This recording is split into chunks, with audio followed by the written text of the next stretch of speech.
Sitting through what many people consider as a season that has been severely devastated by current circumstances, I was surprisingly very happy with the humble selection the remains of Spring 2020 provided.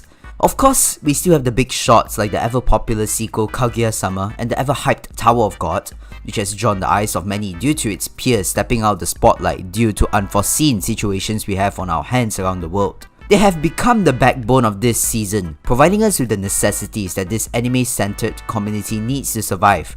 Great content to talk about, the feeling called looking forward to next week's episode, and of course, contributing to the waifu economy with top-tier selections capable of wooing crowds of weeps to freaking post memes about them. Cough cough, literal inflation. I was tempted to talk about one of these two shows with regards to how much impact they have caused to this community in this period of time.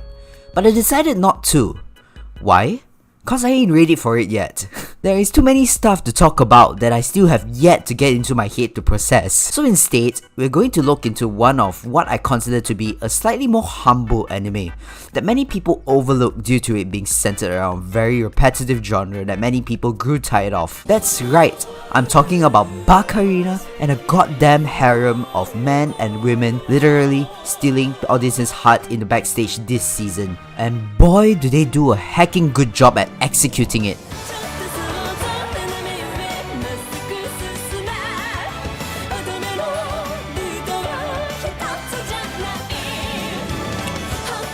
I believe that under the perspective of a show's plot, the characters can either make or break their own show, particularly the protagonist. It's important to understand what is the significance of a specific character under the context of your story and how they function with other characters, as in many cases that is what builds engagement and interest in your story. This is an even greater emphasis on the protagonist, as most of the time you will be seeing said protagonist in most of the show's relevant scenes. If you don't get your protagonist right, you will end up with repetitive stale trash that quickly falls flat in 1 or 2 episodes.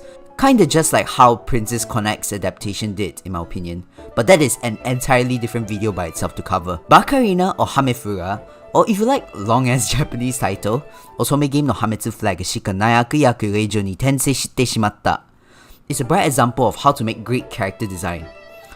The show centers around a girl reincarnated into her favorite Otome game, Fortune Lover, after her death, where she takes the role of the antagonist of the game, Caterina, who is doomed to face a bad ending no matter what route she takes in the actual game. Throughout the show, we get to watch her prevent such fate from bestowing upon her, and that's the main premise of the show. Already you can tell that this isn't your conventional isekai show, as the concept behind the premise allows the audience and Caterina to know her undesirable fate if she acts accordingly to her character. So the goal of the story is set upon that premise, which is to not suffer from such fate, which opens a door of opportunities to tackle such a situation. And honestly, the way Caterina deals with it is what I believe turned her into such a great character, to be honest. The main reason why I love Caterina as a character is that she is unpredictable beyond belief. If I ever describe this same exact scenario to anyone and ask them what they would do, I can bet my entire lineup of anime goods that they would never in the million years answer, by farming vegetables so I can be one with the earth. And that is exactly what she does! Her solution to preventing her doom flag revolves around becoming as unantagonistic as possible by amusing the characters of the game with her antics, unintentionally gaining positive relationships with them at the very same time. Under the perspective of the characters in the game, the things she does are so absurd against the tradition that they even enjoy them. I mean, considering the context of the setting in the game, which is seemingly set in mid-15th century England judging by the characters, the culture is very different from the time Caterina lived before her reincarnation. So Caterina's problem solving by farming and training sword fighting is extremely eccentric and abnormal under the observation of the characters around her. This is further amplified by her character's status, being a pampered princess living under a highly regarded household with great nobility. You would expect at least some form of elegance and traces of status from her, but her rowdiness is so severe, she is a better farmer than the farmers' girls of the story. This contrast of her character post-reincarnation is very effective at providing great comedic value to the show, as watching Caterina going against her society norms like this is honestly just fuel for pure happiness. Now, if this was the end of Caterina's traits, you would just pass her as the average run-of-the-mill Genki girl that you would encounter seasonally. But looking into her interactions with the characters of Fortune Lover, it eventually reveals an even much more important detail that gives Caterina that much more depth as a great protagonist. And if you have been observing closely throughout the entire anime, you might also feel it. Yes, I'm talking about the genuineness of Caterina's motives. While Caterina's actions rile up the excitement factor of the show, her simple feeling to make sure nothing bad happens to the characters of the game implicitly is honestly what defines her as a character. As you grow attached to these characters and their funky antics, you soon grow a desire to want the best for these characters. Many people in the anime community like to refer to this as the willingness to protect. And through this part of Caterina, she is as much of a gorilla as she is just a simple wholesome girl. Sure, you may argue that Caterina's interactions between the conquerable characters are just part of her goal to prevent her doom, and that deep down she is just deceiving the characters who have a bias on her. But after watching throughout Caterina's journey to secure a safe life for herself, I would argue that regardless of knowing her doom flag, if she was reincarnated like this, she would have done the same thing anyways. In the anime, Caterina treated all the conquerable characters with rationality. While she knew that if she doesn't succeed in making the conquerable characters like her, she also does it in a way that she doesn't affect them negatively. With Gyodo's thought, she worries that the marriage arrangement that has been created out of an injury during her childhood might not be what Gyodo actually wants, and is willing to call off the arrangement, even though being under said arrangement will benefit her by preventing her doom flag. With Ellen's thought, she is willing to accommodate his declare of challenges countless amount of times, although she was in reality never losing. Making this challenge one-sided and essentially redundant, she does it anyways, as if it helps Ellen conquer his feelings of inferiority towards his talented brother Gyodo, she would be happy.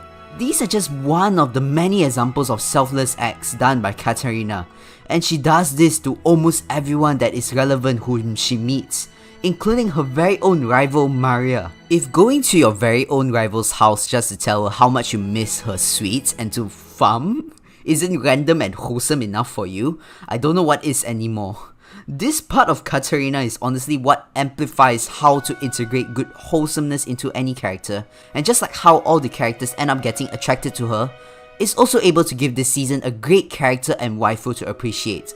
Now obviously, we still haven't got into the part that generally is seen as the most standout characteristic of Caterina, the one that everyone jokes on about, her lack of common sense. Well, there's a reason she is called Bakarina after all. Once again, it's very common to have a protagonist be identified as dense and sometimes even plain outright stupid based on their actions and thought process. You can see this trope implemented everywhere in many series, and it's particularly even more abundant in shows sharing the common trait of having their protagonist reincarnate to another world. So what's the deal with Bakarina?